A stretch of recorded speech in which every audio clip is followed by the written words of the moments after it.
Time for American Family News Update. I'm Bronson Woodruff. Federal judges in Kansas and in Missouri have blocked much of a Biden administration student loan repayment plan. That plan provides a faster path to cancellation and also lower monthly payments for millions of borrowers. The judges' rulings prevent the U.S. Department of Education from helping many of the intended borrowers to ease their loan repayment burdens going forward. This is under a rule. That rule is set to go into effect on July 1st. The decisions do not cancel assistance already given to borrowers, though. President Biden's recent executive actions on the southern border, they've been a mixed bag. Fox's Matt Finn explains more about that from Nogales, Arizona. Since President Biden's executive order on asylum, the number of illegal migrant encounters has plummeted. For example, here in the Tucson sector, earlier this year, just a few months ago, we were at about 2,500 illegal migrant encounters a day. Now we're sitting at about 400. But when you take a look at that 400 number, that represents the number of migrants that law enforcement encounters. But what has always been a key concern is not the migrants that are encountered, rather the gotaways who evade surrender and take off into the U.S. Despite President Biden's executive order on asylum, the number of gotaways remains at about 500 a day nationwide, according to data obtained by Fox.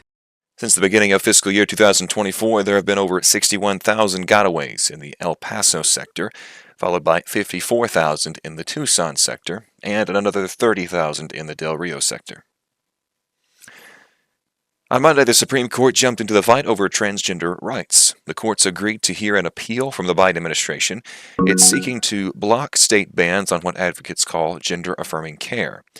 The justices' action comes as Republican-led states have enacted a variety of restrictions on mutilation surgeries for minors, opposite-sex school sports participation, and bathroom usage, as well as drag shows. The administration and Democratic-led states have been actively working for the exact opposite. Former President Donald Trump's legal team is in court in Florida today.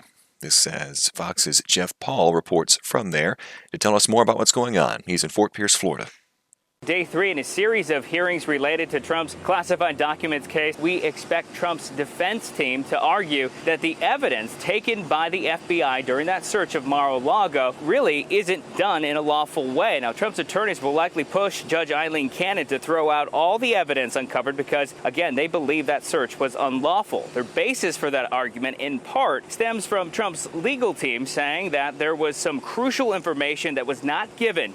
Former President Trump is facing 37 felony counts for allegedly mishandling classified documents. This was after leaving the White House. There's another ban on trans athletes in women's sports. Therese Crowley tells us where this one's happening. The vote in Long Island, New York's Nassau County to reinstate a ban on transgender athletes from women and girls sports at county-owned athletic facilities passed 12-5. Lawmakers formalizing the policy after a judge struck down the county executive's order to ban trans athletes from competing with girls and women at over 100 county facilities, from parks to pools to basketball courts.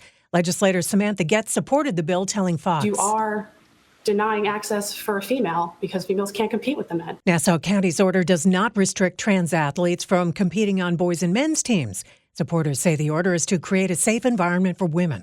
But New York Attorney General Tish James calls it discriminatory. Therese Crowley, Fox News. And that'll do it for this American Family News Update. Thanks for watching. I'm Bronson Woodruff.